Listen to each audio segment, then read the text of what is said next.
After completing the instructor certification program at Bikram's Yoga College of India in 2006, Christopher embarked on an ever-evolving journey of teaching yoga. He is painstakingly devotional regarding his daily yoga practice, and as of this last Wednesday, he has taught 5,000 classes at 36 different studios nationwide. He spent time in both Thailand and Brazil seeking further growth in his various professional pursuits, and he currently teaches anatomy for yoga teacher trainings from coast to coast. Christopher is a two-time New York Regional Yoga Champion. His yoga teaching led him to a 14-year career in massage therapy, where you can find him today operating Deep Root Massage, acclaimed for providing exceptional massage experiences in Austin, earning him a prestigious Best of the Best badge in 2023.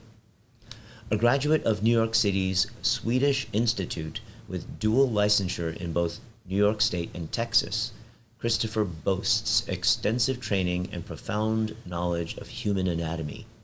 He has closely collaborated with world-renowned leaders in innovative anatomy, enriching his understanding of the human body. Welcome, Christopher. Thank you. Really happy to be here. Thanks for having me. Thanks for coming. Of course. Yeah. So I'm a huge Christopher fan. Okay, I'm just going to get that out there. And when I think Christopher, I think tacos. It's true. And there's a reason why you think tacos. I have a list of 146 different taco locations here in Austin, all vegetarian taco options, by the way. You can find it at austintacomojo.com. And yeah, it is unequivocally number one taco in Austin is Veracruz All Natural. Every time I have friends in town visiting, we always hit the top three. Across the board. Correct, absolutely. Veracruz All Natural. In fact, just 4 weeks ago, Leslie Kaminoff was here. You two hosted Leslie Kaminoff for a wonderful weekend seminar. And he and I know each other through Gil Headley. If you're not familiar with the names, Leslie Kaminoff has the number one selling yoga anatomy book, over 1 million copies sold. He's the guy who wrote the book. And of course, every time I have my anatomy people in town or my other friends from all my various facets of life, tacos are always the priority in the itinerary. Absolutely. I mean, he's a fellow New Yorker. Right? That's true. Yeah. Great. And just to fully disclose, Veracruz Tacos was not a paid sponsor. Not a paid sponsor, though video. we may accept that in the future. All right. Okay. Well, let's move. Just shower me in tacos. Yes. We don't need money. Just shower me in tacos. Okay, so you're a numbers guy. I do track things. I count things. Yes. It's something that's been a part of my life for a long time. I remember going on long road trips with the family, like going on vacation, driving from Philly to Cape Cod, 6-hour drive, and I would bring a clipboard and have like all kinds of different metrics. Be like, and we would wager. There wasn't any money involved, but like who's going to guess? Bragging rights. Yeah, exactly. Who gets to sit in the front seat? Well, right, the Right, privileges, right, exactly. But I would have all these metrics about like, what time are we going to arrive? How many times are we going to have to stop for gas? What's going to be the cost of every fill at the gas pump? Just to track things. I love it. Random, useless things. Well, see, that's why one of the many reasons I love you. We're cut from the same cloth. Yeah. Yes. So yes, I do. Whether it's yoga classes taken or taught, whether it's taco locations, it's all tracked. So number of class. So you've literally been keeping track of number of classes you practice and you teach. Yeah. Okay. Well, tell us. So the proximity of this particular interview is interesting because 2 days ago I taught my 5,000th class, and that was here. Yeah, and in terms of practicing, also about a week ago I hit 10,000 hours practicing in the hot room. Whoa. You know how they say that, like, Oh, yeah, you know, there's that tipping point. Yes. You're an expert Yes. only after you've practiced something for 10,000 hours. So I hit my 10,000 hours last week. Wow. That's a lot of sweat. That's a lot. Blood Now, and tears. if we could have tracked the volume of perspiration, now that would be impressive, I imagine. You know, what would it be, like a football stadium full of perspiration or something? Yeah. Olympic pools. At least, yes. Yeah. That's probably a more appropriate volume of liquid. Yeah. Wow. Love it. So Christopher, a lot of these classes you taught in New York City, and Yes. you rode around on a bike. That's a very dangerous habit to have in New York City, right? But you did it. You survived, and you're here. I did it, and I survived most of it, and I'm here. Yes. Talking about discipline, this is kind of interesting, and I think, you know, my discipline in terms of practicing yoga every day, or you know, for a certain duration of time, may be impressive to some people, but I think a lot of it comes down to just being stubborn. That's a big part of my personality as well. And you know, most people who live in New York City, most New Yorkers, take the subway. I refused to do that for many reasons. But so, you know, when you first start teaching, you don't sort of have, you don't get assigned the most coveted classes, right? You teach the early morning classes, or the classes they're further away. You know, for a while I was commuting to Danbury, Connecticut, an hour and a half each direction to teach classes. But you know, taking the subway at 4 a.m. is there's a lot of uncertainty involved in that commute, because of frequency of trains and you know, line outages and disruptions and whatnot. So it's like, you know what would be a better idea? I'm going to ride my bicycle. And it's great in the summertime, but you know, as you get deeper and deeper into the winter months, it gets more difficult. And we can put a pin in that, because I can talk more about that later on today. But yeah, I had a threshold, and if the temperature was above 19 degrees, I would get on the bicycle and do the 30-minute commute to the Upper East Side. And if you talk about discipline or dedication or commit, I think it's really just more about being stubborn. Like, I will not take the subway at 4 a.m. Setting your mind to something and doing it. Yeah. So you graduate the Bikram yoga teacher training in 2006. Now, before that, rewind to your first yoga class. I assume that was at Bikram Yoga NYC, as it was called. Yes, it was, which is now Bodhi NYC, was formerly known as Bikram Yoga NYC. But no, that was not my first class, actually. My very first class was in Boston. It was with a studio owner named Lauren Fawcett. And I have her little DVD. Well, there you have it. Of her doing the postures, yes. And it was like, you know, the yoga police were after her because she had done it. Yeah. Yeah. Oh, right, because you can't record it. Yeah, no. Right, because then you could sell it and make money. Yeah. But yeah, and she also, at the time, every studio was called Bikram Yoga X neighborhood. You know, Bikram Yoga Austin, Bikram Yoga NYC. Her studio back in 2003 was called Yoga Does It. Like Easy Does It, Yoga Does It, I guess. It was in the basement of a grocery store. Yeah, it was a wild experience. I went to my first class. A friend of mine convinced me. He was trying to convince me that I was going to love it, and I was resistant. And why would I love that? Nothing about that sounds enjoyable. But yeah, he kind of twisted my arm, dragged me there, and that was it. Yeah, it was Lauren Fawcett and her husband. They owned the studio together. It was called Yoga Does It in Boston, Massachusetts. And I was living in New York at the time, but I was visiting a friend for 2 weeks. And what do you do when you're on vacation but try weird, step out of your comfort unpleasant? zone. Yeah.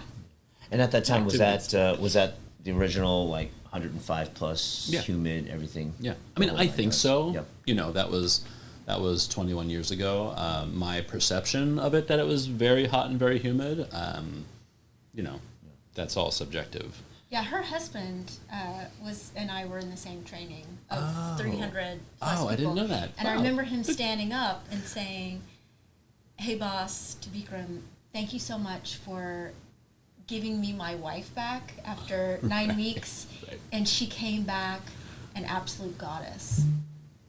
I will never forget that. That was 20 plus I years ago. love that. So yeah. You love all that. That's so funny. Small world, as we know, Yes. especially this world. Mm-hmm. So you come back from Boston, your vacation, and you settle back at home in New York City, and then you find Bikram Yoga NYC. Not exactly. Not exactly. There's more. We're still not there yet. Not Okay. there yet. I was on tour. I was on a 4-month tour playing The Scarecrow and the Wizard of Oz immediately after that 2-week visit in New York City. And so, you know, I did an introductory week. You know, I think we went maybe 5 out of the 7 days when we were in Boston. And then I was heading immediately to, I don't remember the original, I don't remember our first city, but it was somewhere up in New England. So I bounced and I started this 4-month tour. And I had just dipped my toe, but there was something really intriguing about it. And I did, at some point in that very first class, I remember I told myself I will one day teach this. In the very first class, there was just something so magnetic about what was going on in that room. You know, someone up there commanding. Maybe that's not the best word for it, but you know, telling people what to do and them following along, and there was something so inspiring about that to me. You know, people talk about it. They will equate teaching to, you know, conducting an orchestra or something like that. I felt that in that very first moment, and though I was physically like inept in terms of accomplishing these things that the teachers were asking me to do, there was something really intriguing about it. So I did plant that seed on day one. I will teach this at some point. It wasn't until 3 years later that everything else in my life had fallen into place to allow that to happen.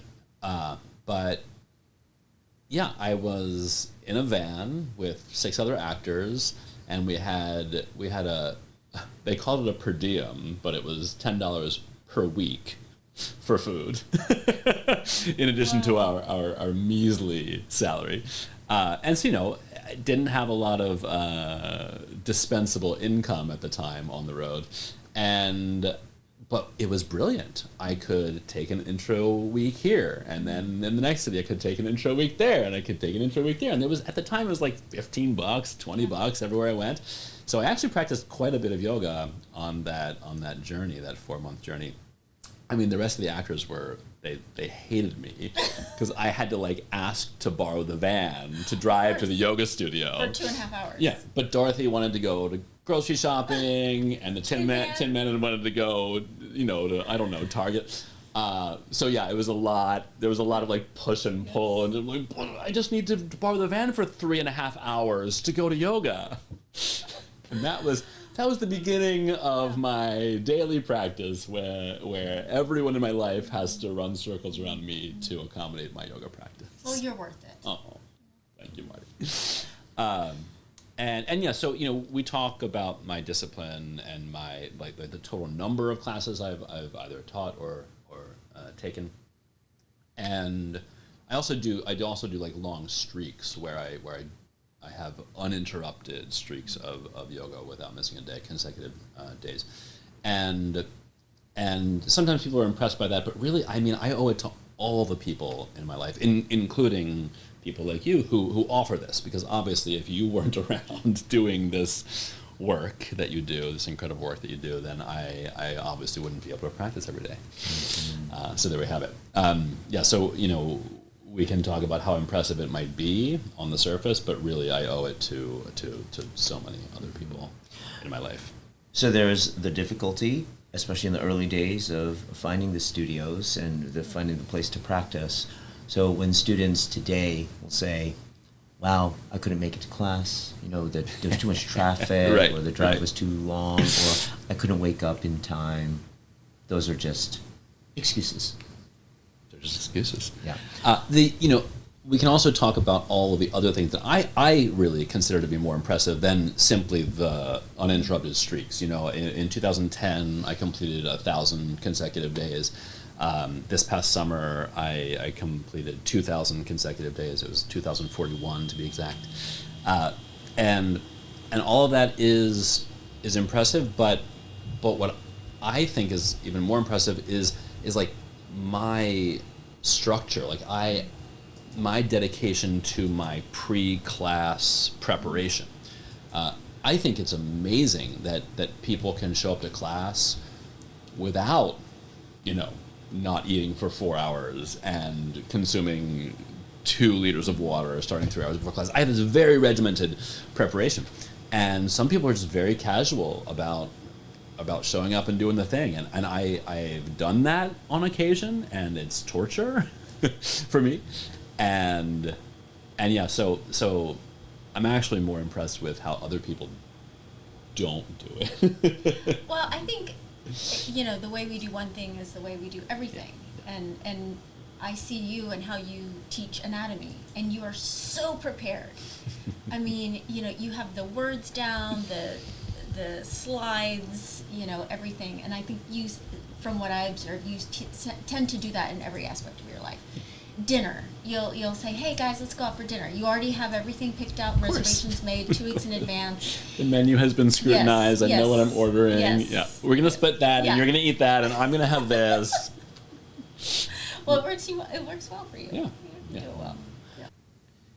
Christopher, when I think about you in my dreams and when I practice yoga, I also think the anatomy guy. Why is that? So I remember in Trisha Donegan's class in New York City in 2005, maybe 4 or 5, she was saying words like deltoids, quadriceps. I had literally no idea. I was like, where are my quadriceps? Where are my deltoids? I don't know. I entered into this realm, this yoga realm, embarrassingly unprepared. And then attended the teacher training in 2006. And we had, it was a rigorous 9-week course, taking 2 90-minute heated classes a day, up until the early hours of the morning, enduring grueling lectures. and 2 short weeks of this 9-week program was devoted to anatomy.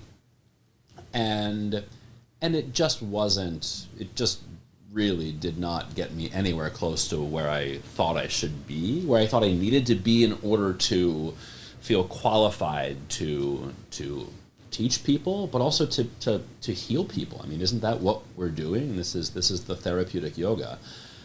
And so I graduated from teacher training. I didn't teach in New York right away. I spent 6 months teaching in Baltimore.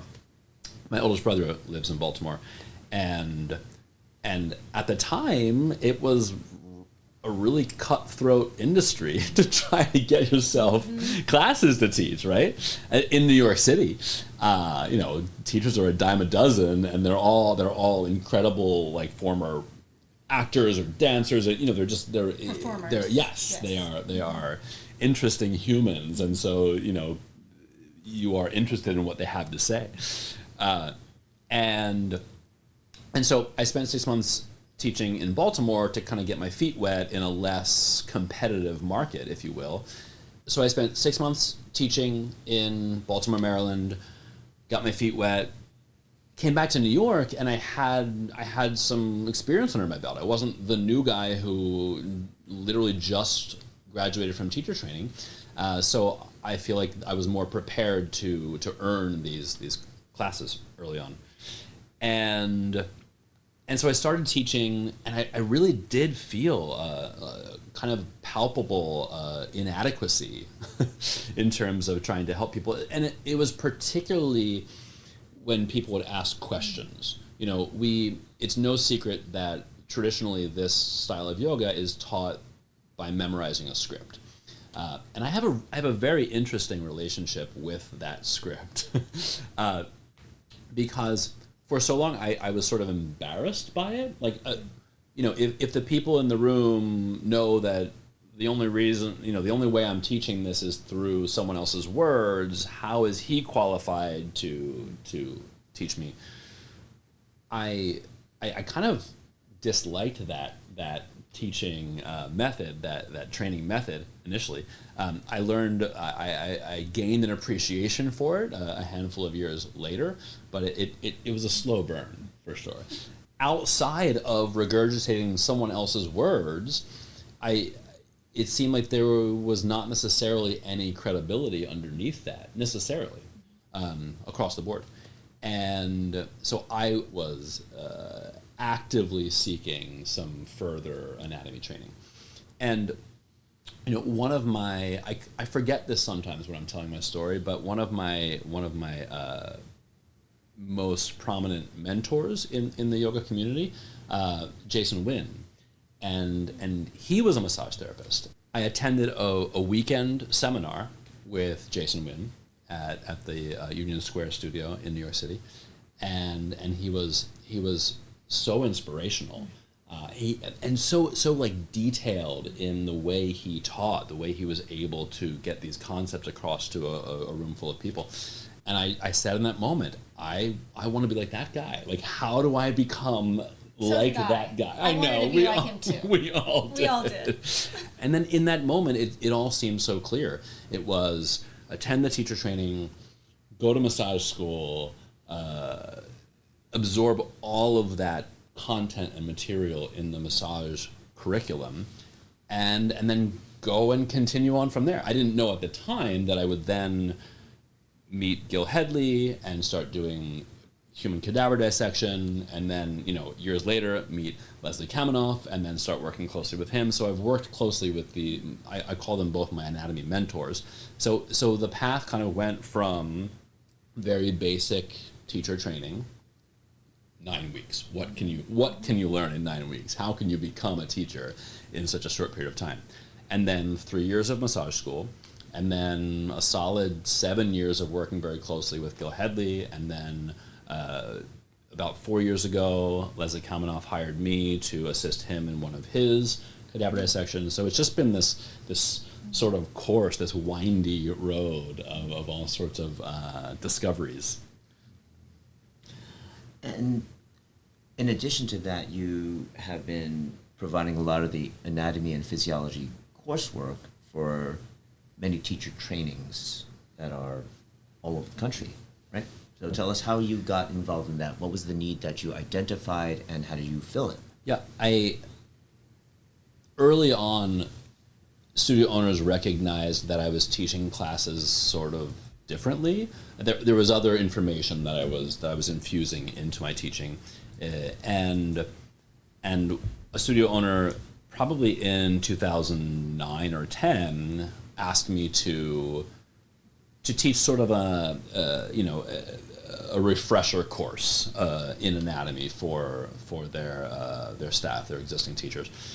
And she approached me, and I thought that was a really exciting idea. It was very enticing to me, and I asked her what she thought the format might look like, and she was like, "Oh, you know, maybe we'll do like a 4-hour day," and that seemed completely daunting and impossible, really, to me, to condense and distill everything I was learning in this 3-year program into 4 hours. So for a long time, I just thought it was not possible to achieve that. There were several other studio owners over the years who had approached me with a similar proposal, and it wasn't until I was sort of forced into it by a studio owner in Maryland, and I did it for him essentially as a favor. But I realized that you can't teach all of anatomy in 4 hours. but you can teach some essentials. For me, there was a big block because there's so much preliminary work that you need to basically memorize before you can even start to learn anatomy. But then I realized, wait, if you just pick and choose those parts and skip the whole memorization part of it, and so I call it my storytelling approach. And I was pleasantly delighted when last September, when Leslie Kamenoff's the new edition of his book was published, and he added a chapter called Anatomy as a Story. And I was like, oh, so that's sort of what I do too. It's funny how when you like run in the same circles, all the influences are very intertwined. And so I started, I had a deadline, I had a very strict deadline because the Yoga Factory teacher training was happening on a certain date, and I had to start creating this course, which took immense amount of time to kind of pick and choose the parts that I thought were most important. And like you mentioned before, I'm a person who is always prepared, and I put all of the time and effort in ahead of time so that things are smoother and things are more professional at the end point. And so, I developed a 16-hour course, and essentially I tell 7 stories. And that seemed to be a way that I could teach this material, which is notoriously, monotonous, and it's sort of like it's difficult to grasp, and so I've been doing that for 7 or 8 years now, and people seem to love it. Yeah. So I went from having this urge to acquire more anatomical understanding, to then eventually providing it myself, because I saw there was a void, the anatomy that, and I believe you, Marty, had the same anatomy instructor that I had in 2006, but you, Jeff, had a different anatomy instructor, I believe. And I hear that yours was much better, but way back, several decades ago, it just wasn't a great program. We were just coloring in the coloring right, books. Just color the coloring book. That was it. That was all we did. Yeah. Yes. He essentially handed us the exam and told us to memorize the answers. I was like, okay, great. And people still cheated. People still. Who knows? Yeah. Well, I think that initial pressure to create a program, pressure creates diamonds. And so, what we see through Pure Yoga Institute, Pure's teacher training, and what you're doing, all over the world, is offering this huge gift to the people who are leading the trainings, because we don't have to memorize everything. We don't have to become experts in anatomy. We just bring you in. And so it's wonderful, and, the stories that you tell, and the teachers coming in, continuing education, it gets us excited about why do we lock the knee again. And, the trainees coming in, it's like, oh, wow, I didn't know anatomy could be so interesting. And your personality and animation, makes it just fun, And that's what I'm attempting to accomplish, because, again, like I mentioned, anatomy is just dry. It's dry material.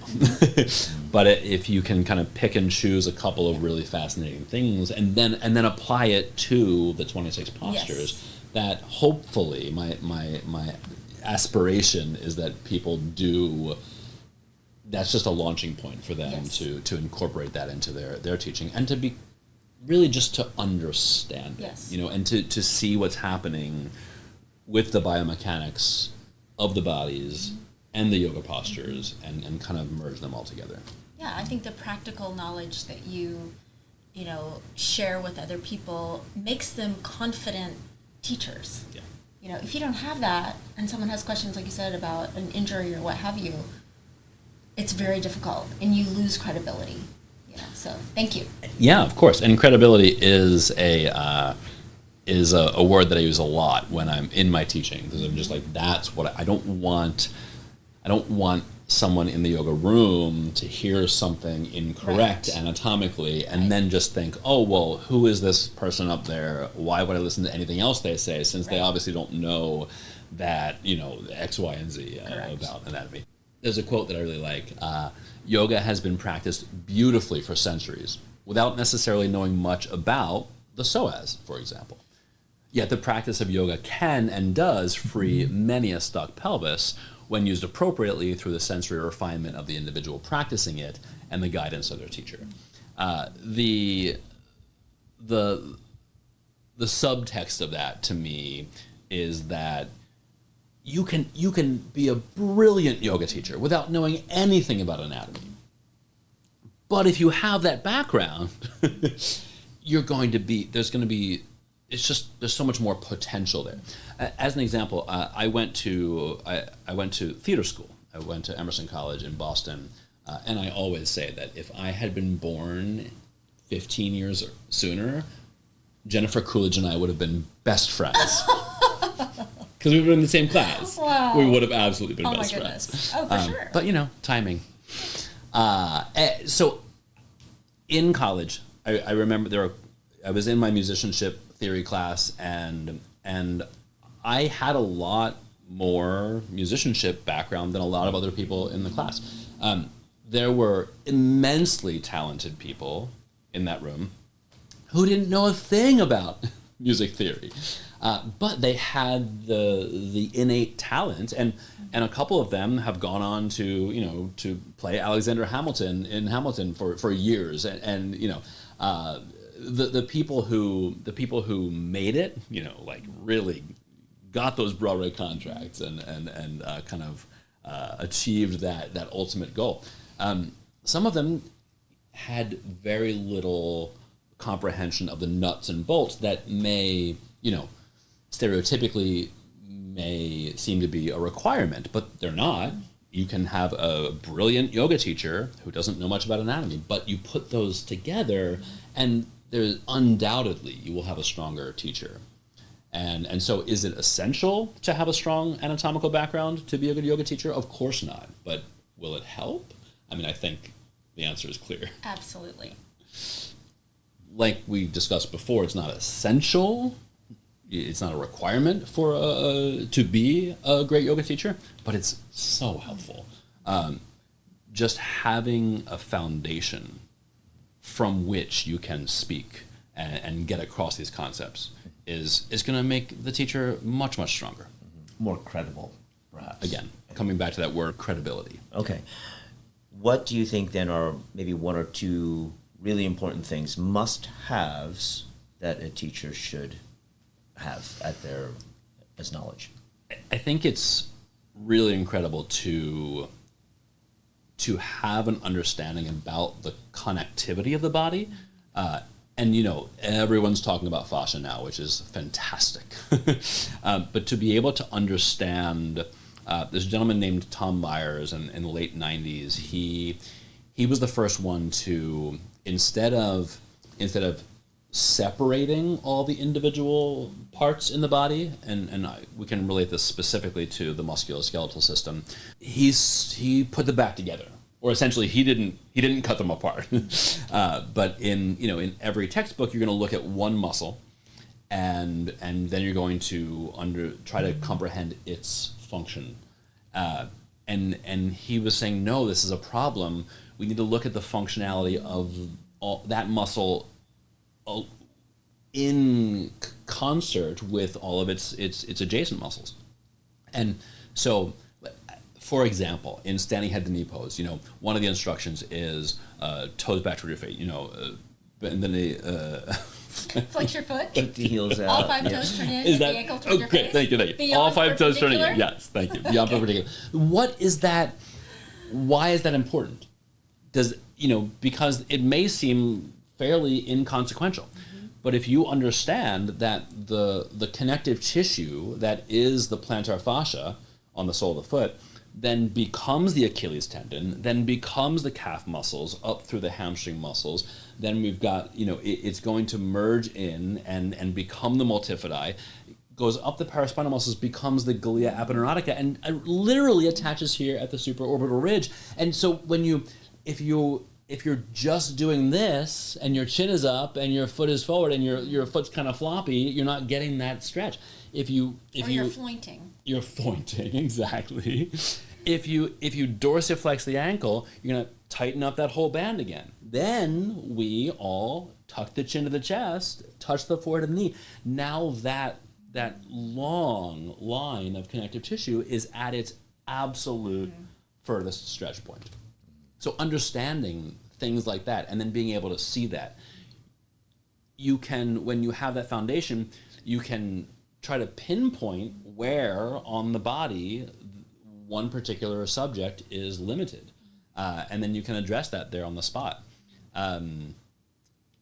So just understanding like just how connected the body is. And I think most people have an understanding of that more modern kind of approach to it, rather than the old Cartesian model of just, interchangeable parts. But being able to see that and being able to understand that, not necessarily memorizing all the lines, but just having a general idea of, that's why we're doing that, and the X, Y, and Z are the results of accomplishing that. And in conjunction with that, I think another important foundational component is seeing planes in the room, being able to see where the body is in relation to a static, unmoving plane in the room. Plumb line is a perfect example. There are so many instances where if the body's skeletal landmarks are diverging outside of that plumb line, it has the potential to cause all sorts of issues when done in a repeated situation, a scenario. So being able to see the body in certain planes, understanding when you're kind of locking into that plane as an aspiration, as a goal, and also being able to see as bodies move through planes. I think that's the start of sort of like cracking open this infinite ability to see and understand how bodies move. And is it possible too that understanding, say, those plumb lines and planes, understanding that and taking that knowledge outside of the yoga room can eliminate pain, injury, the way we sit? Well, why do we sit with a straight spine? Well, if you're sitting like this, rounded spine, that puts more pressure on your back. Your muscles are having to work harder. Yeah. So you're kind of being inquisitive about how you can apply them to yourself in your own. Yeah, of course, absolutely, in everything we do. Yeah. That's exciting. It makes me want to do standing head to knee right here. We should. Me too. So, in your anatomy enthusiast way, is there something new that you're bringing into the classes now, today? Yeah, for sure. The evolution of like the nitpicking that I do, it does evolve over time, and it's all sort of rooted. I just recently started using this term innovative anatomy, and I don't know if anyone else is using it. I don't know how Gil Headley or Leslie Kaminoff would feel about me using it, but I'm rolling with it. I like it. And it's just these people who are teaching anatomy that sometimes contradicts the antiquated kind of old textbook methods, and really not just methods but concepts. I start my anatomy course with a couple of slides to convince people that anatomy is constantly changing. And now that's sort of a two-pronged statement, but sometimes people are curious about what that means. What do you mean? The body hasn't changed in hundreds of millions of years. Not true. Our understanding of the body has changed immensely in just the past handful of years. A couple of examples that I introduced in my anatomy course. In March of 2016, a fifth quadricep muscle was newly discovered. In October of 2013, knee surgeons announced that they had found a new knee ligament. I mean, it's crazy stuff. So, and the anatomy didn't change, but we saw it differently. And that's what I think this whole, all of these people who are teaching this category of anatomy, which is sometimes contradictory to what is maybe taught in med school, or what's on the page in a drawn image, or on in a plastic model that you're using to fully understand it. Now there is another muscle. It's defined now as the tensor of the vastus lateralis. And then you have to ask yourself, well, can we even call them quadriceps muscles if there's another? So people are confused about, but how did, this new knee ligament that was discovered in 2013, the anterior lateral ligament, up until that point, there were 4 ligaments in the knee joint, and now there's a 5th. And people are perplexed about how that could be, but they need to understand that it's kind of murky in there. Sure. Nothing is as clearly defined as you see it in an image or on a plastic model. And so understanding that we kind of have to shift perspective from time to time. And now this is, it was published on March 27, 2018. Researchers discovered a network of fluid-filled spaces found in connective tissues all over the body, including directly beneath the skin surface, in the digestive tract, lungs, urinary systems, and surrounding muscles. It is now formally defined as a new organ called the interstitium, discovered in 2018. 6 years ago, researchers have agreed that there's this new organ. Now, Gil Hedley has been shouting this from the rooftops for the past 30 years, but it's fallen on deaf ears. Right.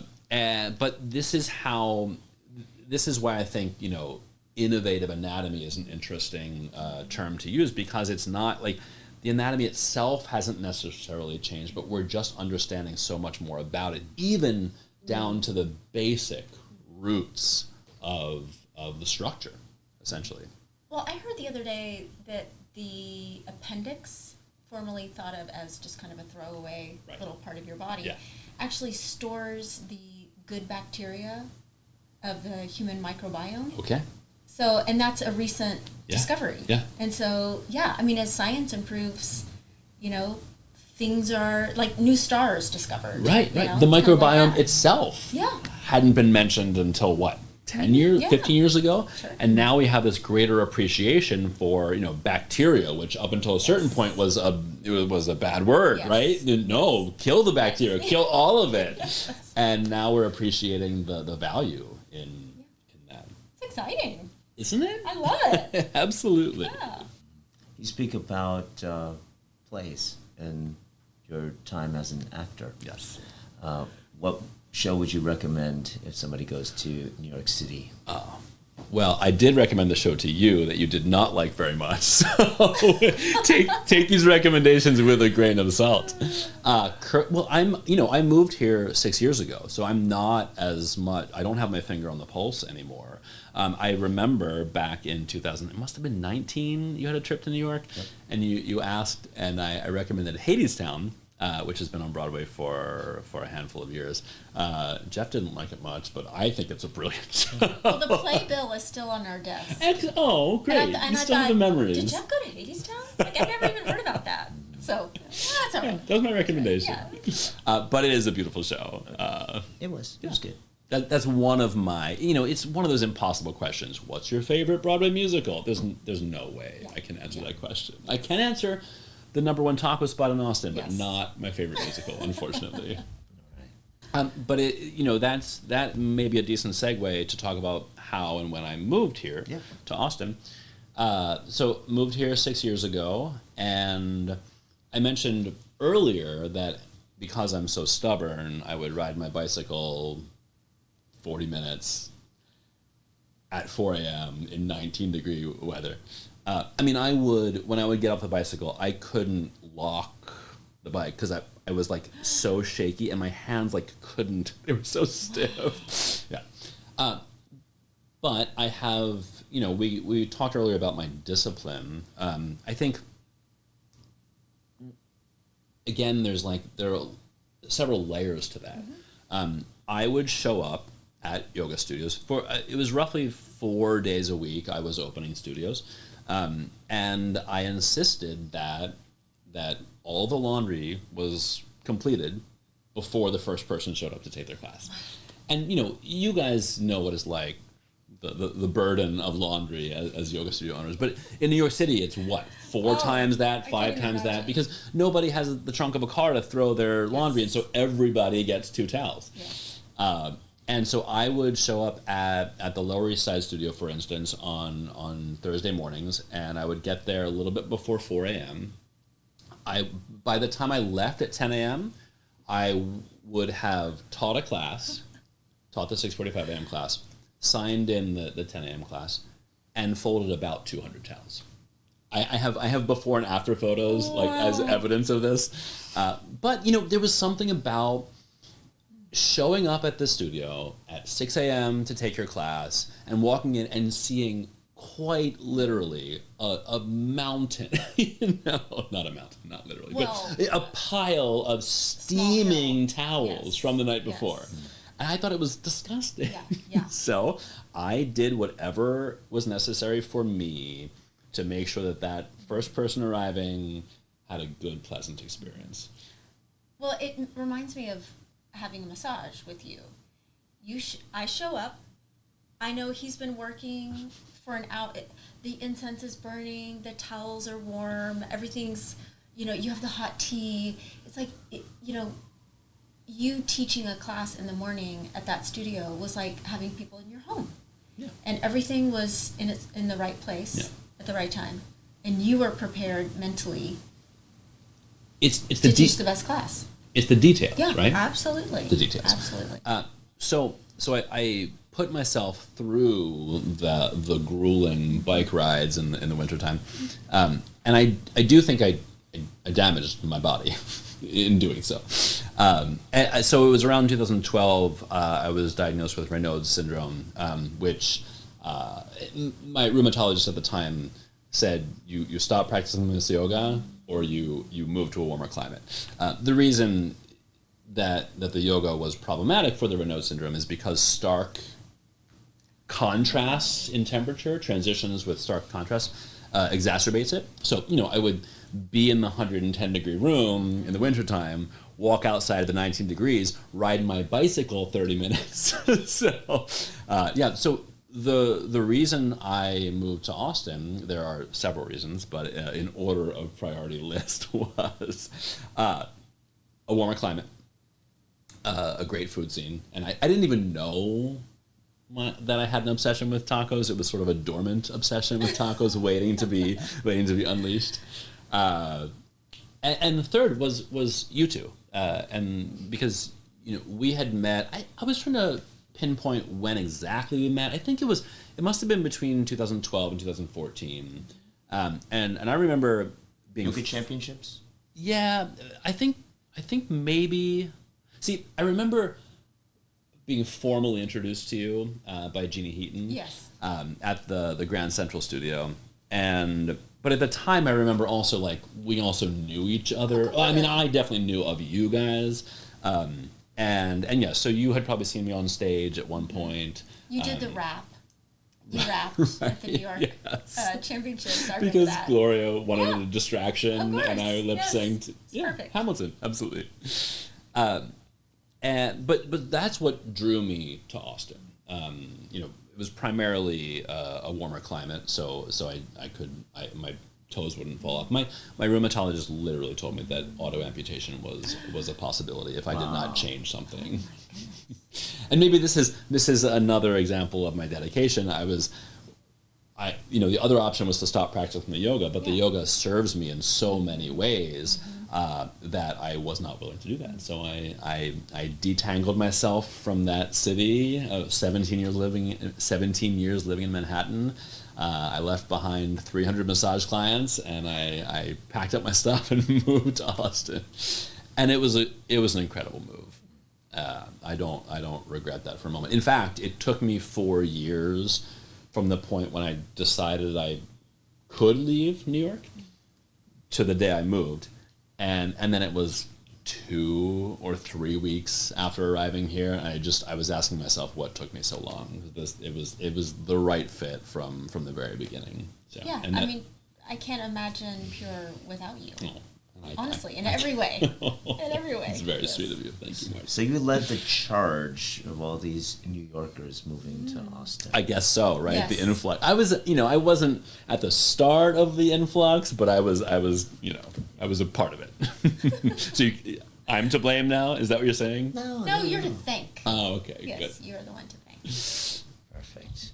When I mentioned yoga championships, I know you've done that. You've done that a few times, and tell us about why. Why did you do it? What was it like being on stage? What did it feel like? On stage, I vividly remember thinking the perception of my performance, for lack of a better word, up there. I felt myself literally shaking, like violently. Like shaking doesn't cover it. It convulsing. Yeah. And then came off stage. I think there was a break. Yeah, there's a break between the men's division and the women's division. And then I started encountering people, and they're like, "You were so smooth. It was so steady and smooth." And I was like, "That is not at all how I felt in that moment." It was the contrast was unbelievable. Out of body. Yeah, perhaps, but like just a misconception of what I'm feeling and what that looks like on stage and in front of 200 people. In silver lame. In my silver lame shorts, of course. Okay. Yeah. But yeah, so I competed in 2008 and in 2011. Both times I was lucky enough to place second and advance to nationals, and it was a wonderful experience. But also part of my degree of stubbornness, intertwined in that there's a competitive nature to my personality. Jeff, you might be able to relate. Maybe. What do you think? Only on Tuesdays. Oh, got it. Yeah, just partial. Yeah. Part-time. Yeah, part-time. Part-time competitive. Yes. And so the competing wasn't really good for me. It like psychologically it was taxing for sure. And part of that was so you asked, Jeff, why compete? First of all, it's an incredible display of skill and talent. When I came back to New York from my teaching in Maryland, I was like desperate for classes, so I was taking the low-hanging fruit. Everybody on the evening of the championship, everyone wanted to go attend the championship, right? And go see the champions get up there on stage. And I was the one who could teach the class that night. So I taught the class, and I hopped on my bicycle and rushed over to the theater, and I was able to see the end, the completion of some of these people up there on stage. And I got to see Amir Abdul-Jabbar place first, and Jared McCann placed second that year. I think that might have been the only year that Jared McCann did not place first. Yes. And it was, and Shannon Mitchell was up there. I don't know if you remember those names from we were your there. Yeah. Yeah, Oh, we you were were at the in the audience. Yes. Cool. At Skirball Center. Yeah. You probably didn't see me sneak in at the very last minute. But what an amazing performance.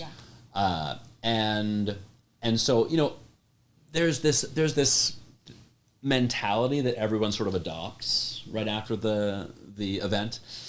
Oh, if I start training right now, if I start training today, a year from now, I'll be able to X, Y, and Z, right? And so there's all this like buzz, even exciting.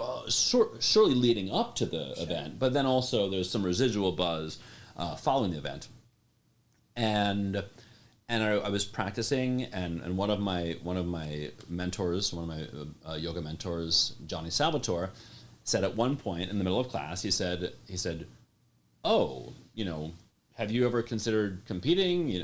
I was like, "No, me? No way, not at all. There's no chance." And then months had passed, and I was practicing with Georgia, and another yoga favorite of New Yorkers, favorite mentor of many New Yorkers. She was teaching, and then again, similar situation in the middle of class. She asked me, "Christopher, have you considered competing?" And before I was like, "I don't know, She said, "Well, you must." and that was it. I mean, that was, why did I compete? It's because Georgia said I must. And if Georgia says you must, then you do it. You must. Yeah. And I did. And it was a really fun experience training with her. She was my coach for several months leading up to the event. And I had zero expectations so it was fun at that point. Yes. And it was like, oh, I'm just gonna get up there and do my thing and do my best.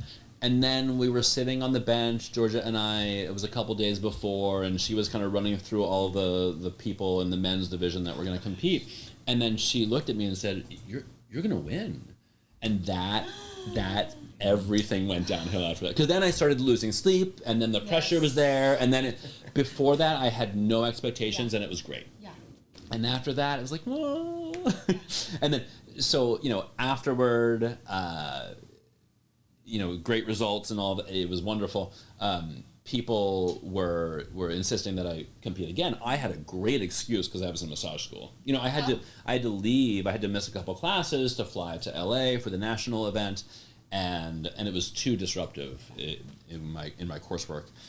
So my easy excuse was, I'm not competing again until I graduate from massage school. And then I graduated from massage school, and I had to do it again, because I had said that I was going to do it, and I do in general. Whether it's waking up at 3:30 in the morning to fold towels, whether it's having these long streaks of uninterrupted consecutive days.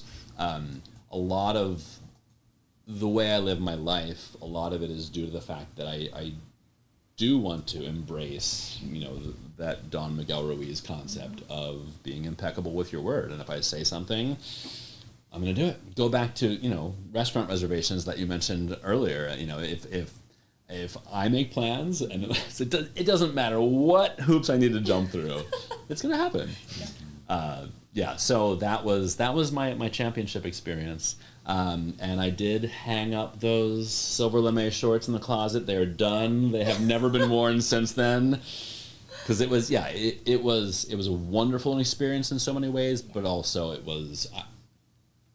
I'm not well suited for that, the psychology of it, I think.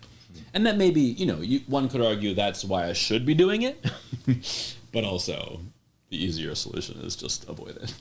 Well, I think with championships, you do it until you learn what you need to learn. Yeah. And then at that point, you're like, hey, I learned what I needed to and learn. I learned this is how I operate. This is what works for me. This is what doesn't work for me. Yeah. And, and I learned a lot. Of it. Yeah. And I learned a lot about my personality and my like compulsion toward competitive nature. And if anything, you spent time with Georgia. Of course. I mean, that is just every minute gold. is precious. Yeah. So you talk about mentioned competition, right? Your relationship with competition. You also just won Best of the Best Deep Root Massage, Best of the Best Massage Places in 2023 last year. So that's probably made you feel really good. Yeah, that was a wonderful recognition, and I may add here, you two have Pure Yoga Texas under your auspices has won 6 consecutive years. Currently shooting for maybe a 7th consecutive year. What do they call that? Undefeated.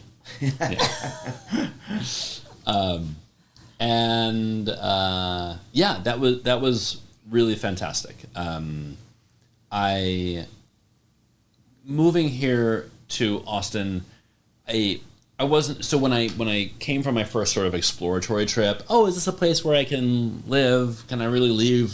Can I really leave the East Village? It's such a part of my personality, and so I came down for a visit, and I did, I wanted to like try all the things, right? I took a couple yoga classes. I had some tacos, of course. Booked a massage with an independent massage therapist, similar to, looking at her Yelp reviews and everything. It sounded like she was doing similar work to the stuff that I was doing in New York. And I went, and the massage was really not good. No. And so, in that moment, I thought this could go one of two ways. It could be like, okay, I moved to Austin and I'm like clearly doing work that no other massage therapists are doing here, right? Or it's like people in Austin don't even know what a good massage is, and they won't get it, So it was nice to get that recognition after relaunching my business here with, starting with client number 1. After leaving behind all 300 of my previous clients. So that was it was a hard move, but it was a slow progression. But yeah, it was nice to be recognized for sure. Yeah, that's great. That's tough to rebuild a practice like that. Mm-hmm. Yeah, pick up and move, and then to meet the expectations that you had before. I know sometimes people ask me, "Oh, are you staying in Austin?" Or I'm never doing that ever again. Yeah. Sense. So tell us what else is interesting to you today. What are the things do you like to pursue? What other things do I like to pursue? Mm-hmm. What's next for Christopher Totaro? Oh well, it's I sometimes think about my evolution as a teacher. Yesterday morning, I taught a class, and you can relate to this. Two young girls, maybe like 21, 22, came in late. So I didn't get a chance to introduce myself or welcome them to the studio. So they slipped in, a couple minutes after class had started. This stock character. They're like they don't know what they're getting into. It's their first time. They're kind of like looking at each other, right? They'll like whisper some things to each other, and as a teacher, like, okay, they're planning their escape. Yes. Like, when are they going to bolt for the door? Minutes. Yeah, right. And they're like they're literally strategizing in front of you, and you're like, what can I do to try to convince them to just give it a shot? Just keep going, do your best, take breaks, all the stuff we say all the time. But you can see it, and it's it amplifies as time goes on. And of course, they got up and left. It was, totally fine. But I was thinking about it, and I was like, wow, I've been teaching for 18 years. And I encountered situations like that 18 years ago.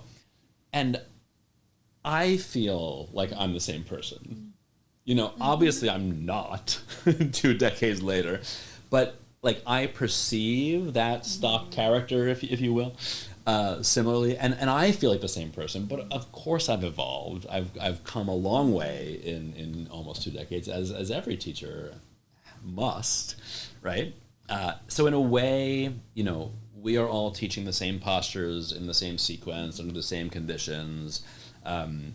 I've sought out all this additional training and information on my own, and so clearly I'm a different teacher, but I feel the same.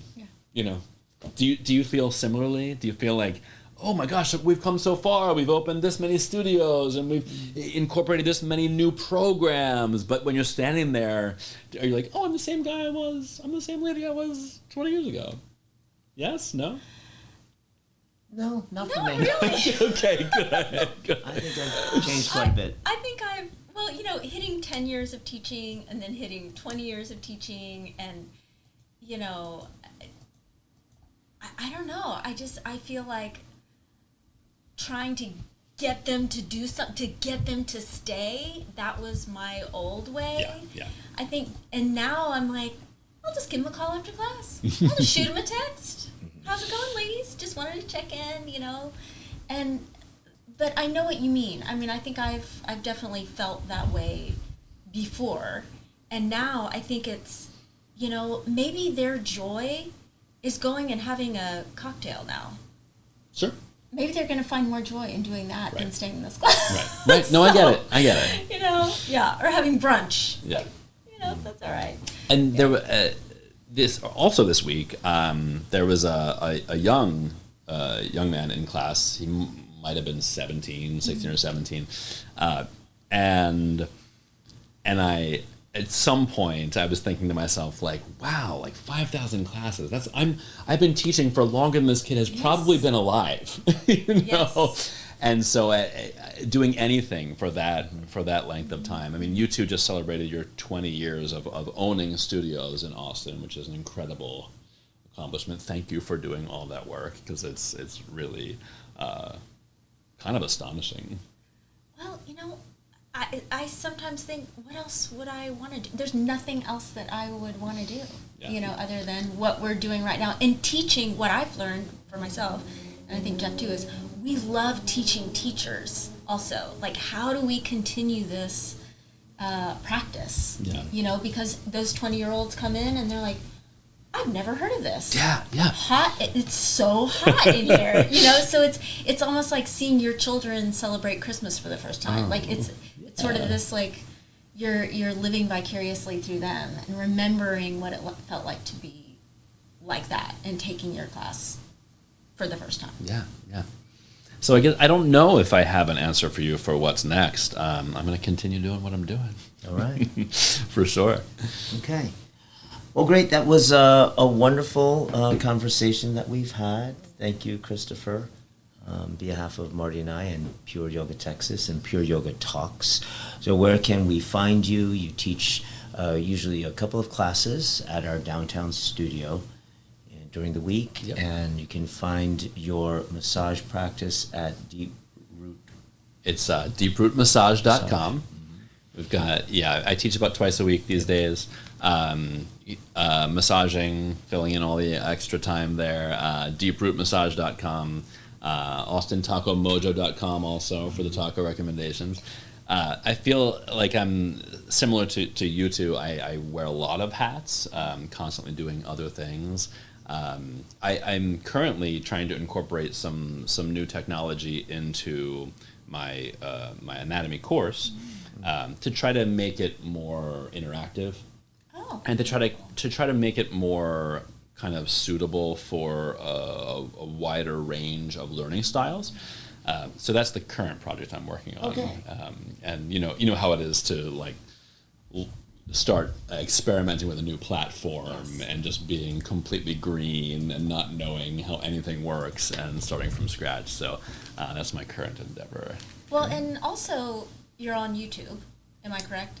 Maybe one of your classes. Because people who want to check you out, maybe you're not local. That's a great thing to mention. And you know, in the crush of the pandemic, many of my former New York yoga clients, as well as some of the new Austin yoga clients, reached out to figure out where they could find my class. And you guys have it hosted on the Pure Yoga TV website as well. And if you're on Pure Yoga TV, which is what, $10 a month, I believe, someone can actually take your class in real time, 5:30 p.m. on Wednesdays. Wednesday nights, Central Time. Yeah. Yes. Well, thank you. Yeah. Thanks for spending the time with us. Sir. Thank you all for staying glued to your televisions and your phones and devices. And we'll see you on the next Pure Yoga Talk. Thank you, everybody. And you have plenty of time before the 5:30 starts. Excellent. So I cannot miss a day. Cannot miss a day of yoga. Thanks, everybody. Thank you, guys.